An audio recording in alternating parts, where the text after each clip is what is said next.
الحمدللہ الذی کفا وسلام علی عبادہ الذین اصطفیٰ اما بعد۔ یہ ہمارے ایک روزہ پروگرام کی دوسری نشست ہے۔ اس میں جو مسائل باقی ہیں ان میں سے پہلا مسئلہ جو آپ حضرات کے سامنے وضاحت کیا جا رہا ہے وہ ہے ملٹی لیول مارکیٹنگ سے متعلق چینل مارکیٹنگ کے مسائل۔ چینل مارکیٹنگ دراصل مکڑی کے جال کی طرح ایک ایسا گھیرا ڈال دینا کہ جو شخص اس جال میں پھنسے اسی کو لوٹا جائے، اسی سے کمایا جائے۔ یہ ملٹی لیول مارکیٹنگ کی جو اصل شروعات ہے یورپ سے، اس کی شروعات ہے 1920 میں یہ تجارت شروع ہوئی تھی۔ 1920 میں ملٹی لیول مارکیٹنگ کی تجارت شروع ہوئی تھی۔ اس کی شکل عام طور سے لوگ جانتے ہیں کہ ایک آدمی کمپنی کی طرف سے نمائندہ بنے، پھر اس کے بعد وہ دو آدمیوں کو کمپنی کا ایجنٹ بنائے، بروکر بنائے، کسٹمر بنائے، جو بھی نام دیا جائے۔ چونکہ اس کاروبار میں جو لوگ مبتلا ہیں جب اس کو حرام بولتے ہیں تو یہ پینترے بدلتے رہتے ہیں، ہم ایجنٹ ہیں، ہم بروکر ہیں، ہم کسٹمر ہیں، ہم ملازم ہیں، اس طرح کے بات بدلتے رہتے ہیں۔ در حقیقت یہ کچھ بھی نہیں ہوتے ہیں۔ تو ایک آدمی کمپنی کی طرف سے نمائندگی کرے گا، اب اس سے یہ کہا جائے گا کہ ہمارا یہ پروڈکٹ ہے اور وہ پروڈکٹ برائے نام رہے گا اور عام مارکیٹ کے پروڈکٹ کے مقابلے میں مہنگا رہے گا، اور پھر وہ بیچنا مقصود 20 سے 30% ہے، بس 70% مقصد یہ ہے کہ کسٹمر پہ کسٹمر بناتے جائیں۔ اس واسطے جو لوگ بھی اس طرح کی channel marketing, network marketing میں کام کرتے ہیں، وہ پروڈکٹ کا پروفٹ کیا ہے، اس کی وجہ سے کتنا فائدہ ملے گا، وہ تھوڑی دیر میں بیان کر کے فارغ ہو جائیں گے۔ باقی اصل آدمی کو کتنا اس سے پیسے سے نفع کما سکتا ہے اس پہ سمجھائیں گے کہ آپ 4 آدمی کو اس نیٹ ورک مارکیٹنگ میں جوڑیں گے، اتنا آپ کو کمیشن ملے گا، وہ 4 پھر اور 14 کو جوڑیں گے، اتنا ملے گا، وہ 14 پھر 100 کو جوڑیں گے تو اتنا ملے گا۔ اس طرح ایک بعد دیگر جڑتے جائیں گے تو آپ کو 100ویں نمبر پر بھی جو بندہ ہوگا اس کا پروفٹ آپ کو ملتا رہے گا۔ اسی بیس پہ لوگ ایک دوسرے کو جوڑتے ہیں۔ اب اس میں لوگ یہ کہتے ہیں کہ نہیں، اصل میں ہم پروڈکٹ بیچنا چاہ رہے ہیں، وہ سائڈ کوئی کر لے کوئی نہیں بھی کر لے، وہ اس کی مرضی ہے۔ دراصل بات یہ ہے کہ اگر پروڈکٹ ہی مقصود ہے تو پھر اڈانی ہے، امبانی ہے، ٹاٹا ہے، برلا ہے، یہ سب مارکیٹ میں جس طرح اپنا سامان بیچتے ہیں اور عالمی لیول پہ، ورلڈ لیول پہ ان کا بزنس چلتا ہے، تو پھر یہ لوگ کیوں ملٹی لیول مارکیٹنگ نہیں کرتے؟ اگر بزنس ہی مقصود ہے تو پھر مارکیٹ میں جیسے بکتا ہے ویسے لا کے بیچو نا۔ تو ویسے بیچنا نہیں چاہتے ہیں، بلکہ جو ممبر بنے گا اسی کو رعایت ملے گی، اسی کو پرسنٹیج پہ کم کر کے دیا جائے گا، اسی کے ساتھ جو بھی نفع کا معاملہ ہوگا، عام مارکیٹ میں بیچنے کی اجازت نہیں ہوگی۔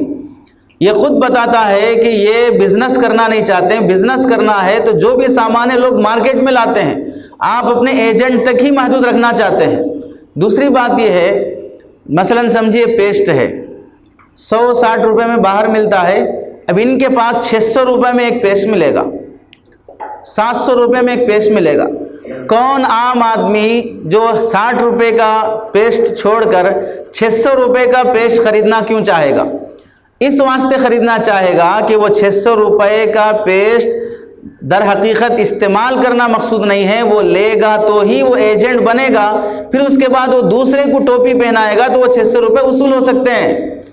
ورنہ کوئی عام آدمی بھی، بلکہ کروڑ پتی کے گھر میں بھی آپ جا کے دیکھ لیجئے 100 روپے کا پیسٹ استعمال ہوتا ہے، 600 روپے کا استعمال نہیں ہوتا۔ تو کوئی وہ مہنگا سامان استعمال کرنا نہیں چاہتا، لیکن وہ مہنگا سامان اس واسطے خریدنے راضی ہوتا ہے کیونکہ وہ بعد والے کو ٹوپی پہنا کر اپنے اس 600 روپے کی وصولی کر سکتا ہے۔ اس نیت اور اس لالچ میں وہ کسٹمر بنتا ہے۔ تو یہ ملٹی لیول مارکیٹنگ میں سامان بیچنا مقصد نہیں ہوتا ہے، ایک کے بعد دیگر لوگ چین سسٹم میں لوگوں کو جوڑتے جاتے رہنا مقصد ہوتا ہے۔ اب ایک آدمی اس کمپنی سے جڑا، وہ 2 آدمیوں کو جوڑا محنت کر کے،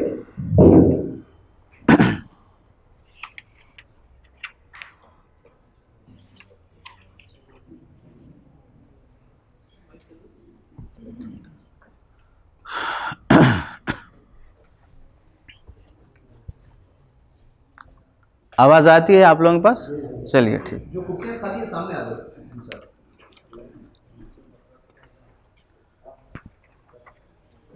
آواز آ رہی ہے؟ تو اس تجارت میں پیسہ کمانا مقصد سامان بیچ کر نہیں ہے. پیسہ کمانا مقصد ایک کے بعد ایک انسان کو جوڑ کر اس کا پیسہ کمانا ہے اور اسی سے کمیشن حاصل کرنا ہے. اسی واسطے ماہر اقتصادیات، فائنانس ڈپارٹمنٹ کے بڑے بڑے ماہر لوگوں کا بھی یہی فیصلہ ہے کہ ملٹی لیول مارکیٹنگ اقتصادیات اور اکنامک کے لیے کینسر سے بھی زیادہ خطرناک ہے، کیونکہ آدمی اس کے ذریعے سے مہنگی چیزیں خریدنے کا عادی ہوتا ہے اور اس پر ٹیکس کا بھی مسئلہ تھوڑا آسان ہو جاتا ہے. اور یہ تمام کمپنیاں اپنے ملک کی نہیں ہوتی ہیں، تقریباً یہ تمام کمپنیاں باہر ملک کی ہوتی ہیں. اور جو لوگ ان کمپنیوں سے جڑتے ہیں وہ لوگ بڑے بھولے پن سے کہتے ہیں کہ جو نارمل جو کمپنیاں اور بزنس چلتے ہیں اس میں ایک ایجنٹ رہتا، ایجنٹ کے نیچے پھر ہول سیلر رہتا، ہول سیلر کے نیچے پھر ریٹیلر رہتا، پھر فلاں کے نیچے فلاں رہتا. اس کی وجہ سے 10 روپے کی چیز ہم تک پہنچتے پہنچتے 100 روپے ہو جاتی ہے. درمیان والوں کو جو پروفٹ جاتا ہے، کمپنی یہ چاہتی ہے یہ سب لوگوں کا پروفٹ ہٹا کر ڈائریکٹ آپ کو پروفٹ دے. تو کیا آپ داماد ہیں کمپنی کے؟ آپ سے کیا رشتہ ہے کمپنی کو؟ بھائی باہر ملک کی کمپنی ہے، وہ انڈیا میں آ کر بزنس کر رہی ہے، تو آپ سے کیا خیر خواہی ہے کہ جس کی وجہ سے یہ پورا پروسیس چھوڑ دے کے ڈائریکٹ آپ کو فائدہ پہنچانا چاہ رہی ہے؟ یہ خود ایک بھولا پن ہے. اور دوسری بات یہ ہے، وہ لوگ یہ کہتے ہیں،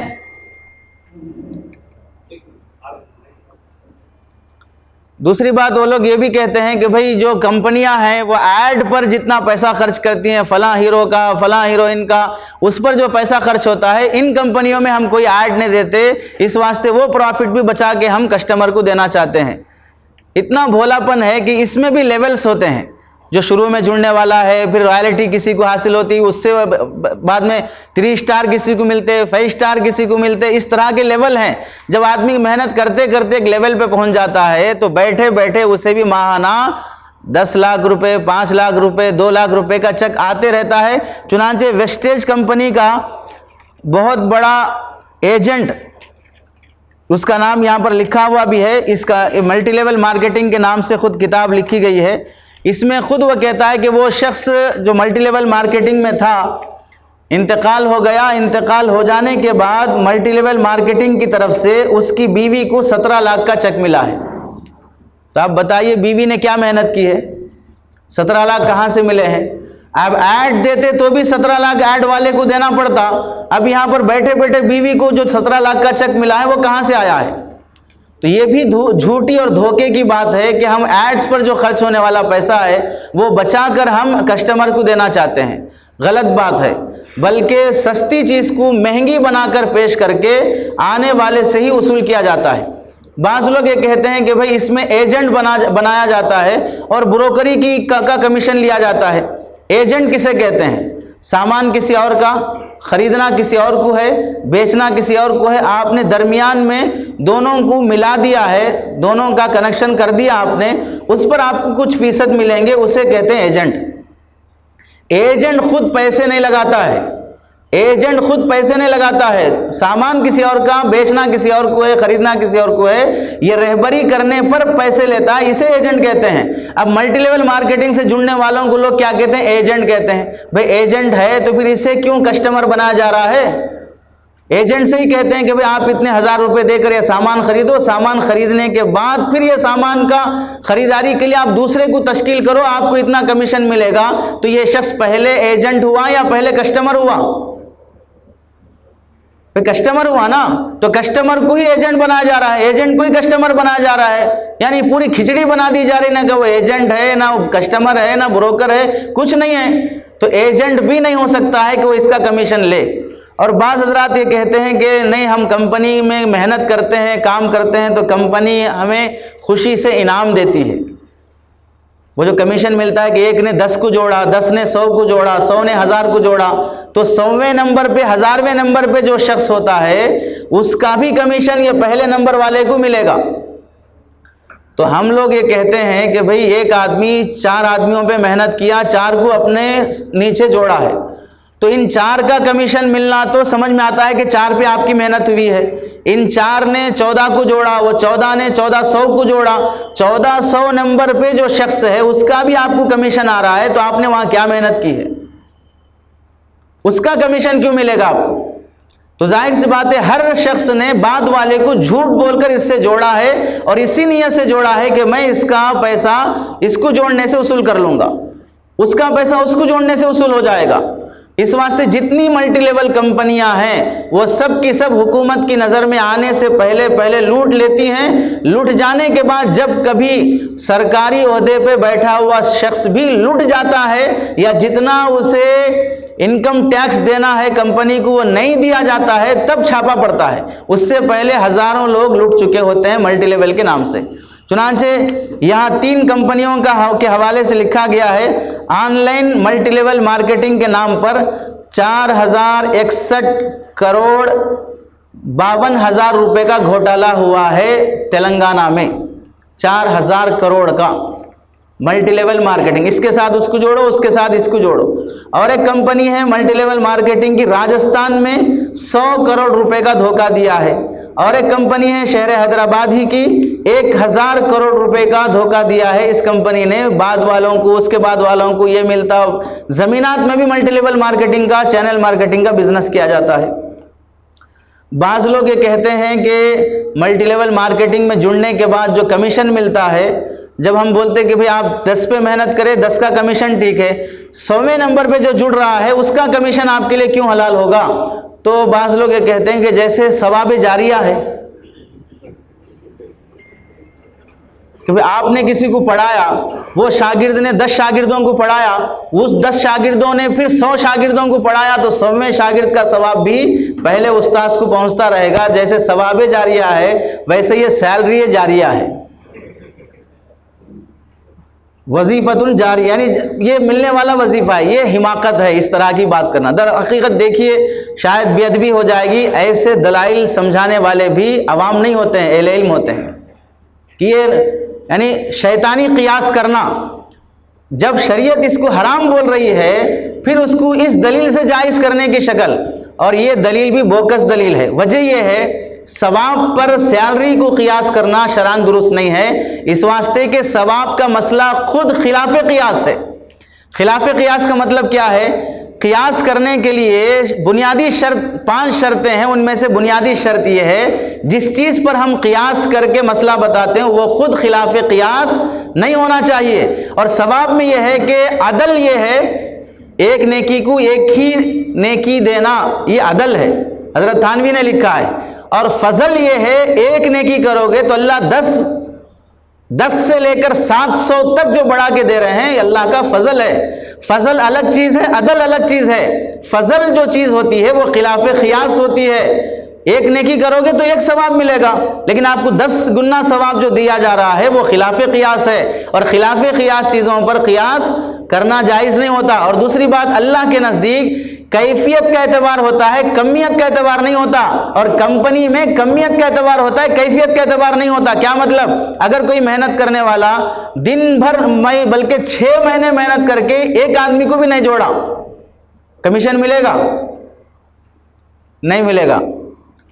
محنت یہ کیفیت ہے. 6 مہینے محنت کیا, ایک آدمی بھی نہیں جوڑا, پھر بھی کمیشن نہیں ملے گا. 6 گھنٹے ایک آدمی محنت کیا اور 100 آدمیوں کو جوڑ دیا, کمیشن ملے گا نہیں ملے گا؟ ملے گا. تو مطلب کیا ہوا؟ کمیت پہ کمیشن ملتا ہے, کیفیت پہ کمیشن نہیں ملتا. اور ثواب میں کیفیت پہ کمیشن ثواب دیا جاتا ہے کہ آپ نے 2 ہی رکعت پڑھی لیکن اخلاص سے پڑھی, ثواب ملے گا. 100 رکعت پڑھی ریاکاری سے پڑھے لیکن ثواب نہیں ملے گا. وہاں 100 رکعت ہے کمیت لیکن کیفیت نہیں ہے, یہاں 2 ہی رکعت ہے کیفیت کے لیکن ثواب ہے. تو اس پر قیاس کرنا ہی غلط بات ہے۔ دوسری بات ہے کہ ثواب دینے والی ذات اللہ کی ہے، سیلری دینے والے کمپنی ہیں، اور آدمی ثواب کے لیے نہیں لڑتا، سیلری کے لیے لڑتا ہے، جھگڑا اس میں ہوتا ہے۔ اسی واسطے پہلی صف میں جگہ چھوٹ جائے تو نہیں لڑیں گے، لیکن پہلے آٹو والے کو اگر کسٹمر نہیں ملے گا تو لڑنے تیار ہوگا، دکان پہ گاہک پہلے نہیں آیا تو لڑنے تیار ہوگا۔ پتہ کیا چلا؟ پیسے کے لیے انسان لڑتا ہے، ثواب کے لیے انسان نہیں لڑتا ہے، تو اسے ثواب پر قیاس کرنا بھی درست نہیں ہے۔ بعض لوگ اسے کہتے ہیں کہ نہیں ہم کمپنی کے ملازم ہیں، ملازم کو جس طرح سیلری ملتی ہے ویسے ہی یہاں پر بھی ہمیں سیلری مل رہی ہے۔ ملازم کو سیلری ملازمت پہ ملتی ہے، ملازمت 8 گھنٹے کی، 12 گھنٹے کی، 10 گھنٹے کی رہتی ہے۔ وہ 10 گھنٹے میں کوئی کسٹمر آئے نہیں آئے، باہر صورت سیلری مل جانا ہے، اسے ملازمت کہتے ہیں۔ اور یہاں پر آپ کو کسٹمر آئے تو ہی ملے گا، نہیں آئے تو نہیں ملے گا۔ اس واسطے نہ یہ انعام ہے، نہ یہ ثواب کے اوپر قیاس ہے، نہ یہ ملازمت ہے، نہ یہ کمیشن ایجنٹ ہے۔ اس لیے ملٹی لیول مارکیٹنگ سے ملنے والا کمیشن لینا اور اس میں انوالو ہونا جائز نہیں ہے، شرعاً حرام ہے۔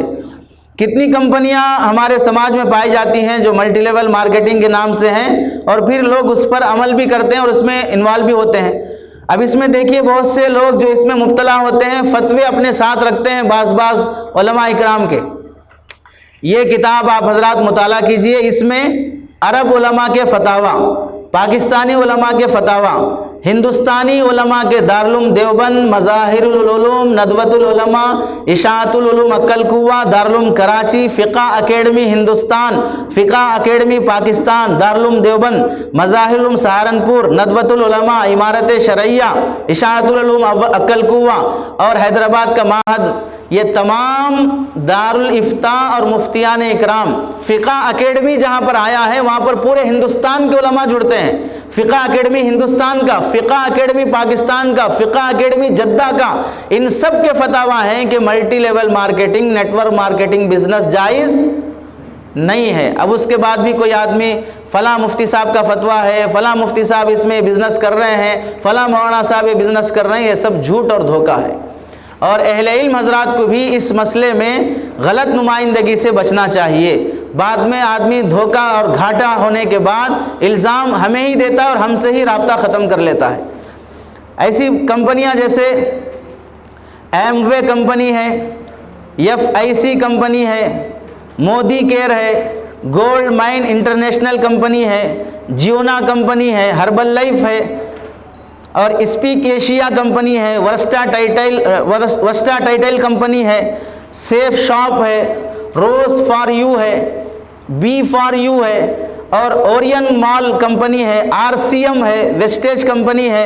یہ 10 کمپنیوں کے یہاں پر نام لکھے گئے ہیں۔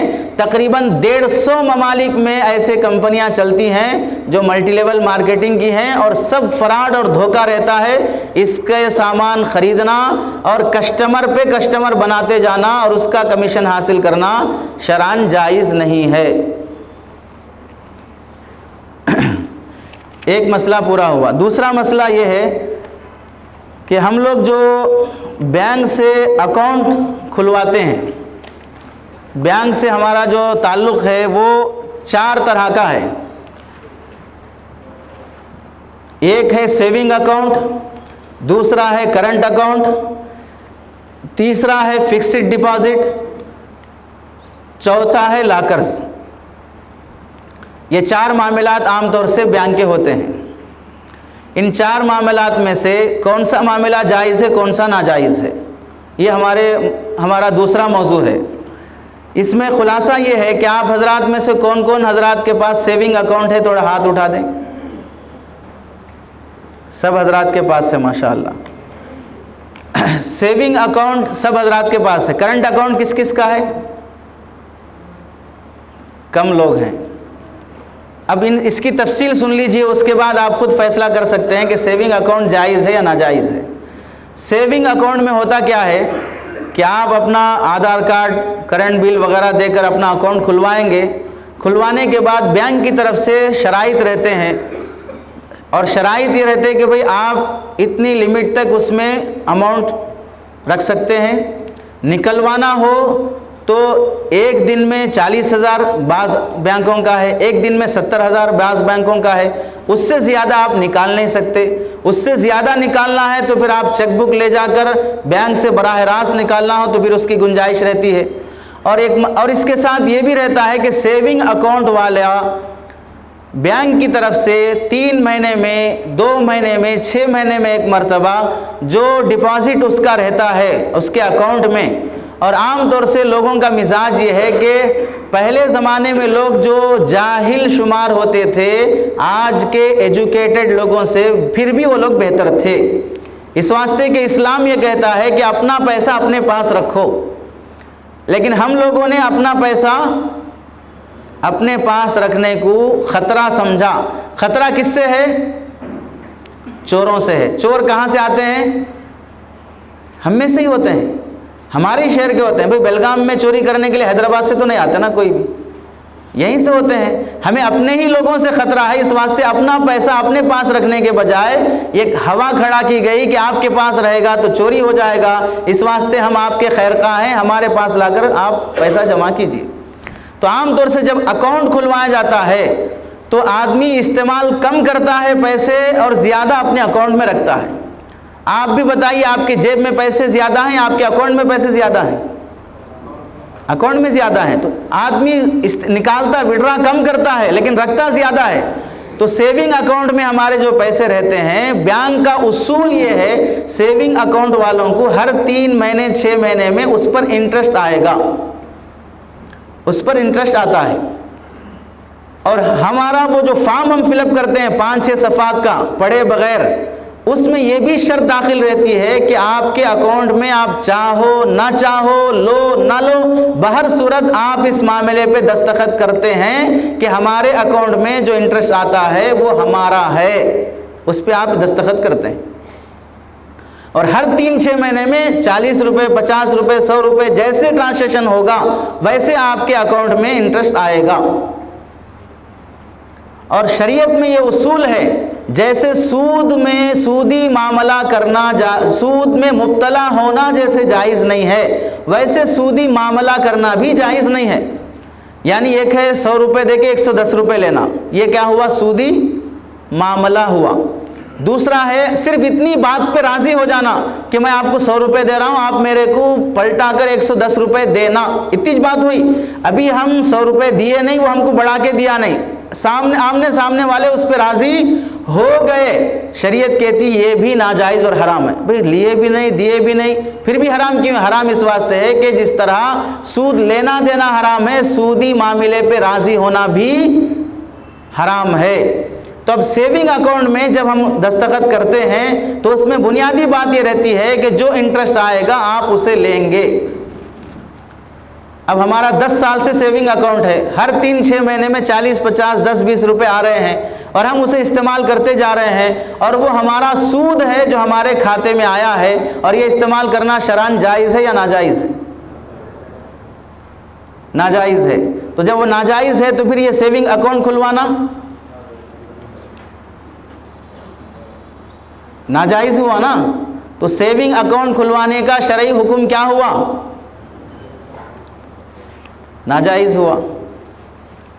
اب سیونگ اکاؤنٹ کھلوا چکے ہیں، اب کیا کریں؟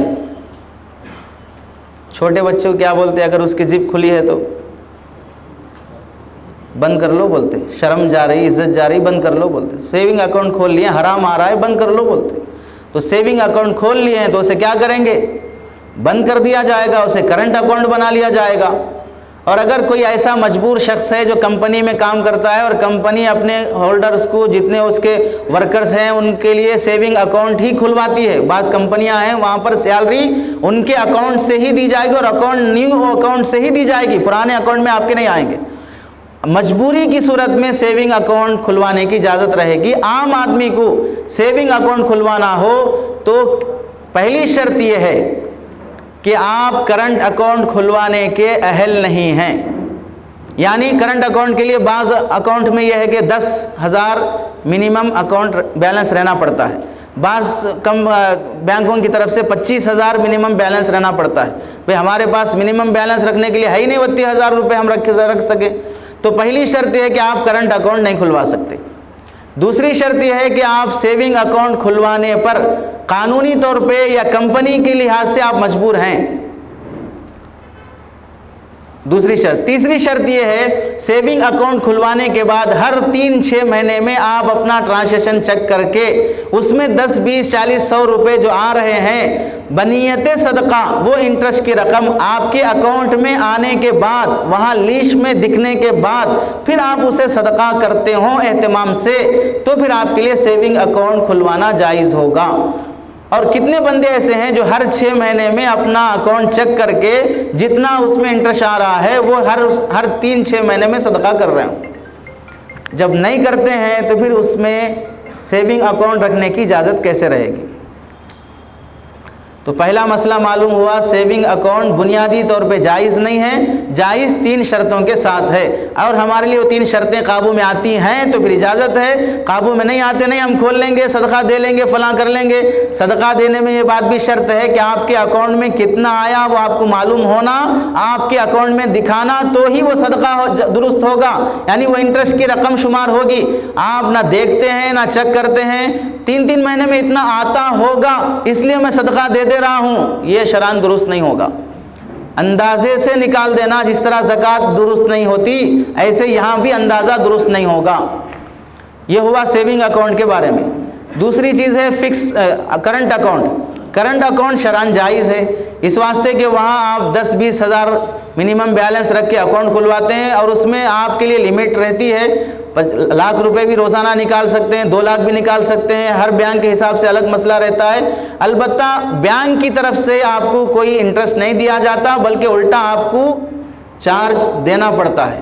تو اس واسطے کرنٹ اکاؤنٹ کھلوانا جائز ہے. بھئی چارج لیتے ہیں ہم اکاؤنٹ کھلوائے تو نہ کو کھلواؤ, فری میں کوئی کرنے والا نہیں. جیسے شروع میں بولے کہ کوئی بینک مولوی نہیں ہوتی, یعنی مفت میں کرنے والے نہیں ہوتے ہیں.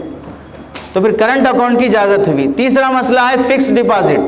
فکس ڈپازٹ میں کیا رہتا ہے 5 لاکھ روپے 10 لاکھ روپے 5 سال 6 سال کے لیے رکھ دو, اس کے بعد آپ 5 لاکھ دیے ہیں تو 7 لاکھ واپس ملیں گے, 9 لاکھ واپس ملیں گے. اتنا اس پر انٹرسٹ ڈال کے دیا جاتا ہے. ظاہر سی بات ہے پیسہ دیے ہیں اور پیسہ آپ کو واپس مل رہا ہے. اب یہ 5 لاکھ روپے فکس ڈپازٹ کے طور پہ آپ رکھے ہیں بینک میں, امانت ہے یا قرض ہے؟ امانت ہے یا قرض ہے؟ امانت ہے. امانت کا حکم یہ ہے کہ اگر بلا تعدی یعنی بینک کچھ نہیں کرا اور جل گیا یا کچھ بھی ہو گیا تو واپس بینک سے نہیں پوچھنا. پوچھتے نہیں پوچھتے ہیں؟ پوچھتے ہیں. حالانکہ امانت کا حکم ہے کہ بھئی کچھ ختم ہو گیا تو نہیں پوچھنا.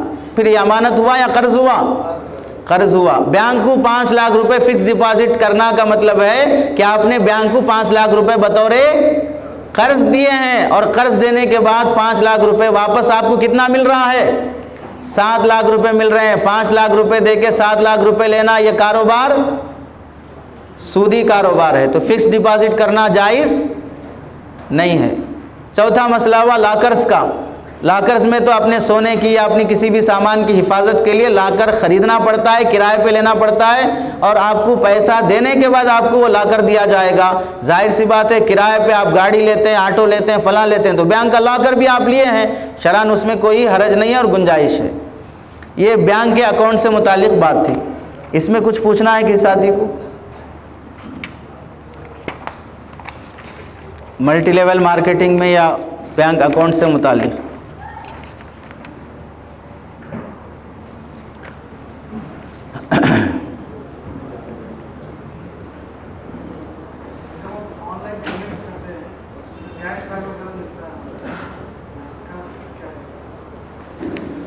آن لائن ٹرانزیکشن کرنے پر کیش بیک ملتا ہے. کیش بیک کے سلسلے میں دارالعلوم دیوبند آن لائن دارالفتہ جو چلتا ہے اس کا فتویٰ یہ ہے کہ کیش بیک لینا جائز ہے. اور تحقیق یہ ہے کہ اگر وہ کیش بیک آپ کو بینک کی طرف سے آ رہا ہے کہ آپ نے بینک کا ایپ یوز کیا ہے, اس کی وجہ سے آپ کو بینک کی طرف سے کیش بیک مل رہا ہے, تو آپ کے وہ بینک میں رکھے ہوئے اماؤنٹ پر وہ کیش بیک دے رہا ہے کہ آپ نے اس کے بینک کو استعمال کیا, تو پھر یہ شرعاً جائز نہیں ہے. اور اگر بینک کے علاوہ جس ایپ کے ذریعے سے آپ نے ٹرانزیکشن کیا ہے وہ ایپ چلانے والی کمپنی آپ کو کیش بیک دے رہی ہے اپنا ایپ استعمال کرنے پر، جیسے فون پے میں کیش بیک ملتا ہے فون پے کی طرف سے، تو پھر اسے استعمال کرنے کی فقہاء نے اجازت دی ہے۔ اسی طرح فوڈ میں آ رہا ہے جی کھانا جو ہوٹلس میں ملتا ہے ہاں ایپ میں 60% یا 20% سویگی وغیرہ سے جو آپ کھانا وغیرہ منگاتے ہیں اس میں منگانے پر 60%، یعنی اگر سمجھیے کہ 100 روپے کا اگر وہ پلیٹ ہے آپ کو 60 روپے میں دیے جائیں گے۔ ظاہر سی بات ہے وہ شروع میں کوئی بھی ایپ مارکیٹ میں، جیسے آپ پڑھے ہوں گے چائے کیسے شروع ہوئی ہمارے پاس، انگریزوں نے چائے شروع کی ہے۔ چائے در حقیقت وہ نشیلی پتا تھا، پہلے نشے کے لیے ٹینشن میں جو لوگ آتے وہ اسے سونگھتے اور استعمال کرتے تھے۔ اب اس پتے کو جب عام کرنا ہے مارکیٹ میں تو کئی مہینوں تک چائے فری میں پلائی گئی بیٹھے ہوئے لوگوں کو، چبوترے آباد کرنے والوں کو۔ جب وہ آباد ہو گئے چبوترے، اب اس کے بعد عادی ہو گئی چائے کی قوم، پھر کہنے لگے فری میں نہیں ملتے، اب اتنے دن فری میں پیے بس ہے، اب چارنے دو۔ چارنے سے لے کے اب 250 روپے بھی اور 1000 روپے کی بھی چائے ملتی ہے۔ تو جیسے کسٹمر بنانے کے لیے شروع میں ڈسکاؤنٹ کے ساتھ جو خریدا بیچا جاتا ہے، 100 روپے کی پلیٹ آپ کو 60 روپے میں دی جا رہی ہے تو اسے لینا شرعاً جائز ہے۔ آپ سیونگ اکاؤنٹ کے تعلق سے بتائیں، 3 مہینے میں 6 مہینے ایک بار انٹرسٹ جمع ہوتا ہے اس میں، تو پیسہ نکال کر سکتا ہے تو لوگوں نے پھر ٹرانزیکشن کے بیچ میں کیا ہوتا ہے تو SMS چارجز ہوتے کٹ ہوتا ہے، دوسرے چارجز کٹ ہوتے، تو رقم کیا ہمارے اس کا لگے سکتا ہے اور انٹرسٹ میں یہ ہوتا ہے؟ سیونگ اکاؤنٹس میں بھی اگر وہ چارجز کاٹتا ہو تو آپ کے اکاؤنٹ کو مینیج کرنے کا وہ کرایہ لینے کا بینک حقدار ہے۔ جب وہ بینک حقدار ہے تو آپ وہ میسیجز کا فلاں کا جو چارج کاٹتا ہے اس کے لیے جائز ہے، اس میں آپ یہ جو سیونگ اکاؤنٹ میں آنے والے انٹرسٹ کو لیس کرنا اور اسے برابر کرنا جائز نہیں ہوگا، وہ صدقہ کرنا ہی پڑے گا۔ ایک مسئلہ ہے چٹ فنڈ سے متعلق، چٹیوں کا کاروبار بھی بہت چلتا ہے ہمارے پاس۔ اس مسئلے میں ہم لوگ چٹ فنڈ کی جو صورتیں ہیں، دراصل حقیقت میں دیکھا جائے تو چٹ فنڈ ایک ہمدردی کی اور ایک باہمی تعاون کی شکل ہے۔ بھئی جو عام لوگ ہیں ماہانہ خرچ کرنے کے بعد 5000 3000 4000 جو بچ جاتے ہیں وہ ایسے ہی رہیں گے، خرچ ہو جائیں گے، تو اس واسطے 10 آدمی 20 آدمی مل کر وہ ماہانہ بچنے والی رقم کو ایک جگہ جمع کر دیں تو 20 آدمی مثلاً 5-5 ہزار روپے جمع کر لیتے ہیں، یا 10 آدمی 10-10 ہزار روپے جمع کر لیتے ہیں ماہانہ، تو ایک آدمی کے پاس 10,000 روپے تھے، 10 آدمی مل جانے کی وجہ سے اب وہ 1 لاکھ روپے ہو گئے۔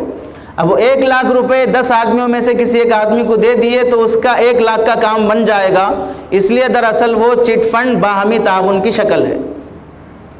فی نفس ہی دیکھا جائے تو چٹ فنڈ جائز ہونا چاہیے۔ اب چٹ فنڈ میں بعض صورتیں ایسی ہیں جو جائز ہیں اور بعض صورتیں ایسی ہیں جو جائز نہیں ہیں۔ پہلے جائز صورتیں سن لیں، اس کے بعد ناجائز صورتیں سامنے آ جائیں گی۔ چٹ فنڈ کی جائز صورتیں، پہلی صورت ہے چٹ فنڈ کی کاروباری چٹی۔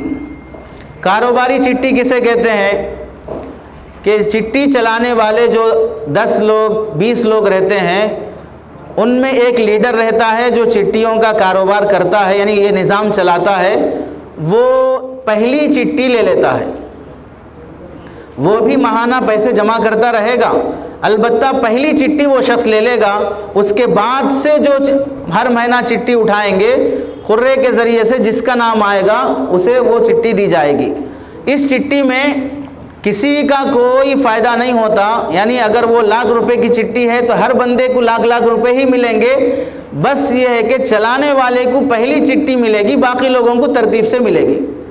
یہ ہو گئی کاروباری چٹی، تجارتی چٹی، یہ شرعاً جائز ہے، اس میں سود ناجائز ہونے کی کوئی شکل نہیں، اس واسطے کہ چلانے والے کو یہ حق ہے کہ وہ یہ بولے کہ میں نظام چلا رہا ہوں تو مجھے پہلی چٹی چاہیے۔ خرہ ڈالتے تو بھی ہو سکتا تھا اس کا نام پہلے آئے، تو ساروں کی رضامندی سے پہلے لے رہا ہے تو اس میں شرعاً کوئی حرج نہیں ہے۔ یہ ہو گئی پہلی چٹی۔ دوسری چٹی ہے اجرت والی چٹی۔ اجرت والی چٹی میں یہ ہوتا ہے کہ 10 لوگ اگر چٹی چلا رہے ہیں تو ایک آدمی ان میں چلانے والا سب کو مہینہ ہوتے ہی فون کرنا، اور فون کرنے کے بعد اتنی شریف قوم تو نہیں ہے کہ فون کے 5 منٹ کے بعد پیسے چٹی کے جمع کر دے، 5 دن 6 دن فون پہ فون، کبھی گھر تک آ کے ڈور مار کے کھڑے ہو کے قرضہ وصول کرنے کی طرح وصول کرتے رہے تو بھی دینا مشکل ہوتا ہے۔ تو اس محنت کے معاوضے کے طور پہ مجھے ہر مہینہ 1000 روپے، 500 روپے، 2000 روپے چٹی کے حساب سے وہ اجرت لیتا ہے، یہ ہوتی ہے اجرت والی چٹی۔ شرعاً یہ چٹی بھی جائز ہے جب سب لوگ راضی ہیں اسے مہینہ 500-1000 روپے اس محنتانہ کے دینے پر، تو اس چٹی کا استعمال بھی شرعاً جائز ہے، البتہ مکروہ ہے۔ مکروہ اس واسطے ہے کہ یہ چٹی چلانے والا چٹی کے اس نظام میں شریک بھی ہے اور چلانے کی وجہ سے محنتانہ لینے کے طور پہ یہ اجیر بھی ہے۔ اجیر کا مطلب مزدور بھی ہے، ہمارے 10 لوگوں کا یہ کام کر رہا ہے، تو کام کرنے کے معاوضے میں اسے 1000 روپے مل رہے ہیں، شریک ہونے کے لحاظ سے پیسوں کا ایک ساتھ تبادلہ ہو رہا ہے، تو تبادلے کی وجہ سے ایکسٹرا اماؤنٹ ملنے میں سود کا اندیشہ ہے، اس وجہ سے یہ چٹی مکروہ ہے۔ یہ ہو گئی اجرت والی چٹی۔ تیسری ہے کمیشن والی چٹی۔ کمیشن والی چٹی اور اجرت والی چٹی میں زیادہ فرق نہیں ہے، یہاں ماہانہ اجرت طے کر کے لیتے ہیں 1000 روپے 2000 روپے۔ کمیشن میں یہ ہوتا ہے کہ وہ چٹی اٹھنے کے بعد 1% 2% مجھے محنتانہ کے طور پہ دینا ہے۔ اب چٹی فکس ہے، 1,00,000 روپے کی چٹی ہے، 1,00,000 روپے کی چٹی میں مجھے 1% دینا ہے، تو 1% کا 1000 بنتا ہے تو پھر ٹھیک ہے، 2% دینا ہے 2000 بنتا ہے تو ٹھیک ہے، تو اس میں فیصد کے لحاظ سے اجرت طے ہوتی ہے اور صرف چلانے والے کو ہی وہ کمیشن دیا جاتا ہے، پورے شرکاء کو دیا نہیں جاتا، یہ بھی شرعاً جائز ہے۔ چوتھی چٹی ہے قرے کی چٹی۔ قرے کی چٹی میں یہ ہوتا ہے کہ 10 لوگ شریک ہوں گے، چلانے والے کو بھی پہلے نہیں ملتی، اجرت بھی نہیں ملتی، کمیشن بھی نہیں ملتی، جس کا نام آیا اسے دے دیں گے، بس کم بھی نہیں زیادہ بھی نہیں، پہلے بھی نہیں بعد میں بھی نہیں، قرہ ڈالیں گے، جس کا نام آیا اسے دے دیں گے۔ یہ چٹی بھی جائز ہے۔ 4 طرح کی چٹیاں جائز ہیں۔ دوسری 3 طرح کی چٹیاں جو ناجائز ہیں۔ پہلی چٹی ہے حراج کی چٹی، یعنی 1,00,000 روپے کی چٹی چلتی ہے، 10 آدمی شریک ہیں، تو 1,00,000 روپے جمع ہونے کے بعد چٹی چلانے والا اعلان کرے گا کہ اس چٹی کو کون خریدے گا 80,000 میں، 70,000 میں، 75,000 میں، تو ایک طرف 1,00,000 روپے ہیں، دوسری طرف ریٹ لگ رہا ہے جیسا آدمی ہوگا، مجبور آدمی، یعنی اگر کسی کو سخت ضرورت ہے 70,000 کی 75,000 کی تو 1,00,000 روپے کی چٹی کو وہ خرید لے گا 75,000 میں۔ مطلب یہ ہوگا کہ اس 1,00,000 روپے میں سے 25,000 پکڑ کے 75,000 اس آدمی کو دے دیں گے۔ اب یہ 25,000 جو بچے ہیں چلانے والا اپنا کمیشن لے گا، پھر اس کے بعد بقیہ رقم کو ان تمام لوگوں میں تقسیم کر دیا جائے گا۔ یہ ہوتی ہے حراج والی چٹی۔ ظاہر سی بات ہے چٹی کا جو معاملہ چلتا ہے، 10 آدمی مل کر 10,000 روپے ماہانہ جمع کریں گے اور ایک آدمی کو دیں گے، تو گویا مطلب یہ ہوا ایک آدمی کو 9 آدمیوں نے مل کر 10,000 روپے قرض دیے ہیں۔ یہی تو مطلب ہوتا نا چٹی میں، بھئی 10 آدمی تو 10,000 دے رہے ہیں، ایک آدمی کو 1,00,000 روپے دے دیے، تو مطلب کیا ہے؟ باقی 10 آدمی احسان کرنے واسطے بیٹھے یہاں پر، اگلی بار اس کو 1,00,000 روپے ملنا ہے، اگلی بار اس کو 1,00,000 روپے ملنا ہے، تو ہر آدمی ایک دوسرے کو اس چٹی میں قرض دے رہا ہے، اور قرض کے بدلے جو پرافٹ کمایا جائے گا وہ شرعاً سود میں داخل ہوگا۔ تو یہ 1,00,000 روپے کی چٹی کو 75,000 80,000 میں بیچنا، پیسے کو پیسے کے بدلے کم زیادتی کے ساتھ بیچنا شرعاً جائز نہیں، یہ بزنس نہیں ہے بلکہ سود ہے۔ تو حراج کی چٹی میں شریک ہونا اور اس کا کمیشن لینا بولی حرام اور ناجائز ہے۔ یہ ہو گئی حراج والی چٹی۔ دوسری ہے جرمانے کی چٹی۔ اس میں ہوتا یہ ہے کہ اگر ٹائم پر آپ پیسہ جمع نہیں کیے، 200 روپے 500 روپے آپ پہ پینالٹی لگے گی، وہ 200 500 روپے آپس میں تقسیم کیے جائیں گے، یہ بھی حرام اور ناجائز ہے۔ تیسری ہے یہاں کرناٹک میں بھی چلتی ہے، ہمارے پاس بھی چلتی ہے، سنگا کی چٹی بولتے ہیں۔ جتنے لوگ یہاں مثلاً 10 آدمیوں کو قرضے کی پیسے کی ضرورت ہے تو ہر آدمی اپنے حساب سے پیسہ، مثلاً سمجھیے 10 آدمی ہیں، ایک آدمی 20,000 جمع کیا اور ایک آدمی 30,000 اور ایک آدمی 50,000، اس طرح 10 آدمی مل کے اپنے اپنے حساب سے جمع کریں گے۔ 2 لاکھ روپے ہونے کے بعد وہ 2 لاکھ روپے حکومت میں یا بینک میں جمع کریں گے۔ بینک یہ 2 لاکھ روپے کے بیس پر 10 لاکھ روپے ان کو قرض دے گی۔ اب وہ 10 لاکھ روپے جو جتنا جمع کیا اتنے قرض لے گا۔ مثلاً 10,000 روپے میں دیا ہوں تو 10,000 کے بدلے میں 1 لاکھ روپے 10 لاکھ روپے میں سے ملیں گے۔ 20,000 کوئی دیا ہے تو اسے 10 لاکھ میں سے 2 لاکھ ملیں گے۔ 30,000 کوئی دیا ہے تو 10 لاکھ میں سے اسے 3 لاکھ ملیں گے۔ اب وہ 3 لاکھ کا 2 لاکھ کا 1 لاکھ کا سود بینک کو دیتے رہیں گے۔ تو بینک سے سود لینے کی ایک شکل ہے، یہ چٹی کا ایک نظام ہے، یہ بھی شرعاً ناجائز اور حرام ہے۔ تو چٹی کی 4 شکلیں جائز ہیں، جائز میں 2 مکروہ ہیں، 2 جائز ہیں، اور 3 چٹی کی شکلیں ناجائز اور حرام ہیں۔ یہ چٹیوں کا کاروبار ہے۔ اس کے بعد دیگر مسائل بھی ہیں، سناروں کے مسائل ہیں، ہنڈی کا کاروبار ہے، آگے دوسرے عناوین بھی ہیں، مفتی صاحب بیان کریں گے۔ اللہ ہمیں عمل کی توفیق نصیب فرمائے۔